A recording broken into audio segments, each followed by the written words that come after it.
Pastor Doug, in your book, Why Children Matter, There it is. you talk about reducing the rules down to just a few.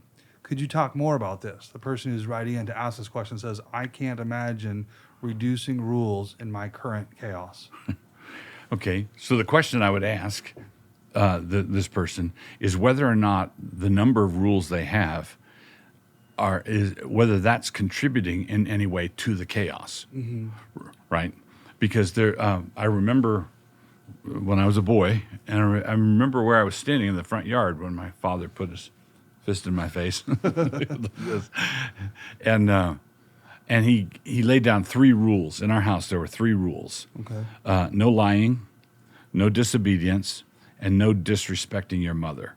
Okay. Okay, no lying, no disobedience, no disrespecting your mother, and that covered it, right? All right. Basically, if you have a house where the children don't lie and they obey you and they don't pop off at mom, then you've got a habitable household right there. Now, but here's the thing: you say yes, but that no disobedience. That I would rather say no jumping on the couch. Right, but what happens when you get down to that level, and that's the way you govern, you forgot to include the love seat. Yeah. All right, and you didn't say don't take the cushions off the couch and jump on them on the floor. You didn't say, and you find yourself at a certain point having to multiply rules. Yeah. All right. Is it kind of the difference between like a common law system and is it Justinian? Yeah. And the thing about the common law system is that it's all pointing you back towards one. What's the principle? Yeah. And when you have rules like no lying, no disobedience, and no disrespecting your mother, what you're doing is you're expecting your children to learn how to think in obedient grooves. You're teaching them to grow up knowing what obedience looks like. So, Mom, you weren't specific about. You know what I meant, young man. Right? I gave you the rule. I gave you the principle. I expect you to push it into the corners. Yeah. Right? But okay, so that moment right there, I can remember as a parent. There's this moment where you've got to discipline your child, right? And the child is making a strong case for why they should not be, right? and there's a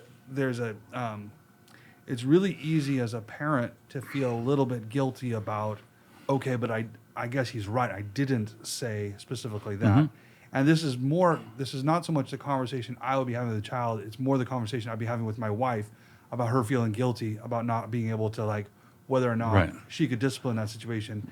How do you help her to feel like I confidently need to push it out in the corners and expect more of them? Whenever you feel guilt or reluctance or second guessing yourself, it's because there's an implied standard running in the back of your mind.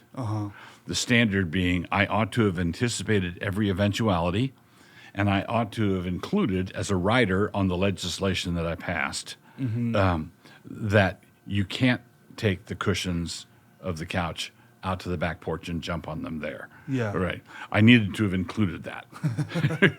Well, and I would say that that's absurd. That's a sign of an immature people. The reason our federal register, the reason the Idaho Code is shelf after shelf after shelf, and God's 10 Commandments fit on an index card, and then his commentary on the 10 Commandments fits in one slim volume, is because God is teaching us to govern ourselves like responsible adults, mature human beings. We should be able to tell the principle. If we can't tell the principle, or more likely, if we pretend not to be able to understand the principle in order to get off from punishment, then what's happening is we are consigning ourselves to a constant state of immaturity. So maturity knows how to think in generalities.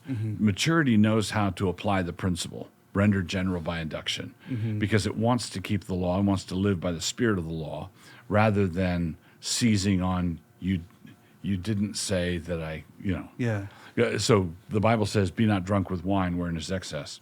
The legalist, the disobedient legalist, catches that and says, so beer is fine. Beer's fine. Gin's fine. Marijuana's fine. Well, no, be not drunk with wine wherein is excess. clearly the issue is the excess, right? So that's what I pick up on. So, okay, it seems like the difference between raising slaves versus raising free children. Slaves need rules to direct them for everything. Free people think and reason by induction, all of that. Right. What's weird is that we simultaneously long to be free, but we will, if I'm that 5-year-old, I will deliberately choose a path that makes me a slave again and again because it gets me out of that spanking. Right. And we want the privileges of freedom and the security of slavery. Right. And you can't. But so as a parent in that, then if I look at them, I'm thinking to myself, when you make that argument, but you said I couldn't jump on the couch, but you didn't say anything about the love seat. When I make that argument as a child, I'm asking my parents to treat me like a slave. Right. And I, as a parent, when I say, no, I expect you to reason by induction and to be able to extend this and be a thinking person, I'm actually treating them as a free child. And that spanking is to help them to be that free person. Correct. And that explanation, the thing we're talking about, should accompany the instruction you give. Right. Right. I want you to obey your mother, and I want you to be wise enough to be able to figure out what we're talking about. Yeah. And I remember as a parent, it is always hard, like the first time you even discipline a kid, say for putting their finger in the electrical outlet, you need to flick their hand and teach them to not do that. But it feels like I've just asked something of them that I did not spend all this time explaining to them at a level they could understand. And it feels very difficult to make that ask. But I always notice that once we made the ask, we usually realize we could have made this ask 3 months ago. Yeah. They were ready. It always takes a long time to actually see that they're ready for that next layer of responsibility. Right. And we somehow tend to think that explanation is always verbal explanation. But when I flick a child's hand for reaching for the socket, I'm explaining. That's a very cogent explanation. You do that, this happens. Thank you.